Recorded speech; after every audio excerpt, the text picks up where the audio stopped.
RCF. Nous recevons aujourd'hui Frédéric Alexandre Cazorla-Seignol, directeur de l'établissement public de santé mentale de la Marne et du centre hospitalier Léon Bourgeois de Châlons-en-Champagne pour parler des projets et défis de la santé mentale dans notre territoire, le territoire marnais et le territoire chalonnais. Frédéric Alexandre Cazorla-Seignol, bonjour. Bonjour. Merci d'avoir accepté notre invitation. Vous avez pris la direction de l'EPSM de la Marne depuis début juillet 2022, si je ne me trompe pas, et vous pilotez depuis bientôt 1 an, 10 bons mois, le centre hospitalier de Léon Bourgeois. Quels sont les enjeux majeurs de cette direction commune ? L'objectif principal de la direction commune, qui a prévalu à sa création au 1er janvier 2025, c'est de renforcer la dimension partenariale et territoriale de chacun des établissements. Ces coopérations vont permettre de construire des projets prometteurs, notamment l'accompagnement à domicile des personnes âgées, l'accueil et l'écoute des adolescents, l'élargissement de l'accès aux soins pour les personnes qui sont actuellement les plus éloignées du fait de leur vulnérabilité, de leur fragilité ou de leur maladie.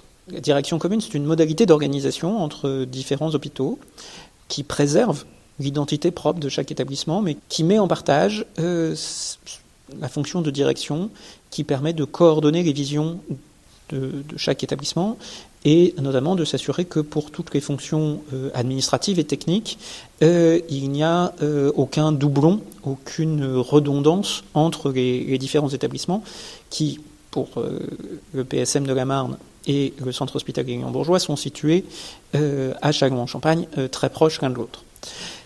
Cette idée, c'est à la fois d'avoir des parcours de soins les plus coordonnés possibles, mais aussi d'avoir une fonction administrative de l'hôpital la plus efficiente, harmonisée et au service des soignants. Le PSM, tout comme le centre hospitalier Léon Bourgeois, sont engagés dans des projets importants d'infrastructure et d'organisation. Vous avez cité quelques exemples, notamment reconstruction, modernisation. Quels sont les chantiers prioritaires pour les prochaines années ? Comment comptez-vous les mener à bien ? Alors, le premier chantier, c'est celui de l'offre de soins. C'est celui de répondre aux besoins de santé de la population marnaise ou chalonnaise pour chacun des établissements en fonction de leurs besoins. Ça nécessite un travail d'organisation permanent pour mieux répondre à ce besoin. C'est la priorité des priorités. Un élément important pour répondre à cet objectif, c'est d'avoir des locaux adaptés. Et les deux établissements ont chacun un projet immobilier majeur, que ce soit le centre hospitalier Léon Bourgeois avec une opération de reconstruction, rénovation qui va se mettre en œuvre dès 2028 pour une livraison du premier bâtiment en 2030, ou le PSM de la Marne avec une reconstruction des unités d'hospitalisation rémoises qui s'inscrira dans le même calendrier de réalisation. La direction commune inclut aussi le centre hospitalier d'Argonne, pour lequel le projet de reconstruction de l'EHPAD Les Genêts est là aussi en cours et se réalisera dans le même calendrier. Et c'est un des avantages de la direction commune que de pouvoir coordonner et disposer pour les 3 établissements d'expertise plus élevée, plus pointue que ce que l'on aurait pu avoir dans chacun des établissements séparément. Alors concernant justement tous ces projets, notamment ces nouveaux bâtiments que vous avez cités, on vient de parler du centre hospitalier de Châlons-en-Champagne. Par quel soutien financier ? Il y a le soutien de l'Agence régionale de santé, il y a le soutien de l'État, de la municipalité, de l'agglomération ? Le projet du centre hospitalier de Châlons-en-Champagne représente un investissement de 66 millions d'euros pour lequel l'Agence régionale de santé a débloqué un financement de 30 millions d'euros, une subvention, et le reste du financement doit être apporté par l'établissement dans le cadre de son fonctionnement qui lui est propre, ce qui est un taux de financement très significatif pour un projet hospitalier. La qualité des soins, la sécurité, l'innovation managériale sont des axes que vous évoquez régulièrement. Comment cela se traduit-il concrètement dans le fonctionnement de l'établissement ? Alors, il y a deux aspects dans votre question. Un aspect majeur. Quand je disais tout à l'heure que la priorité, c'était de développer l'offre de soins pour répondre au mieux aux besoins de la population, bien évidemment, il s'agit de développer l'offre de soins dans un objectif permanent de qualité et de sécurité des soins.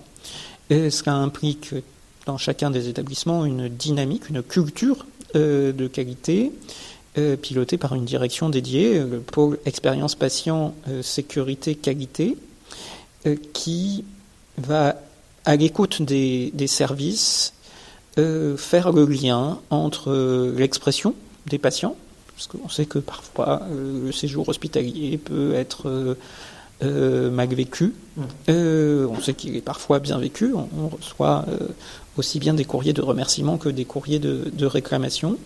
Et dans tous les cas, on utilise ce retour pour nous améliorer de façon continue. On appelle ça un plan d'amélioration continue. Et voilà, ces démarches sont en cours au sein des établissements et permettent tous les 4 ans de faire valider notre niveau de qualité.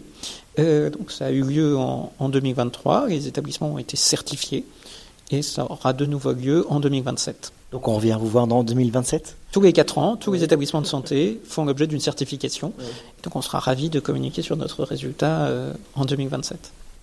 Frédéric Alexandre Cazorla-Seignol, avec nous aujourd'hui sur RCF. Avant de nous quitter, quels sont selon vous les défis les plus urgents pour la santé publique sur le territoire de la Marne, et j'ai envie de même dire plus largement dans la région ? C'est une question qui est plus large que la situation des établissements et de l'hôpital. Et nous sommes encore dans une phase où la démographie médicale reste un frein au développement des projets. La politique nationale de relèvement du numerus clausus, du nombre de médecins formés, produira ses effets dans quelques années.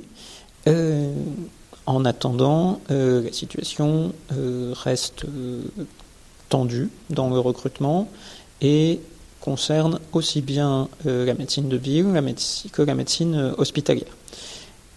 Et tout l'enjeu, vous évoquiez les priorités au niveau départemental, ils sont sans doute autour de toutes les actions qui sont menées par les différents acteurs pour améliorer la coordination.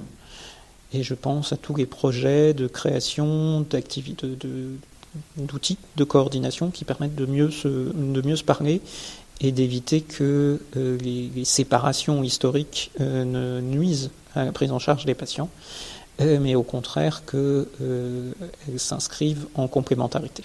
C'est le travail que vous menez au quotidien, j'ai envie de dire.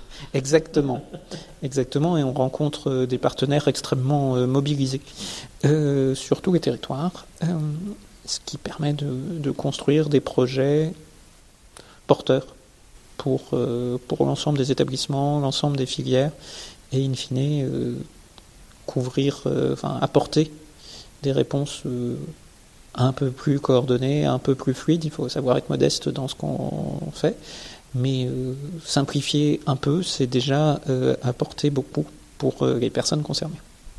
Merci Frédéric Alexandre Cazorla-Seignol d'avoir été avec nous. On vous souhaite une bonne continuation dans vos missions, à la fois en tant que directeur de l'EPSM de la Marne, tout comme directeur du centre hospitalier Léon Bourgeois à Châlons-en-Champagne et Sainte-Menou. J'ai envie de dire, il ne faut pas oublier l'Argonne. Merci beaucoup. Merci à vous.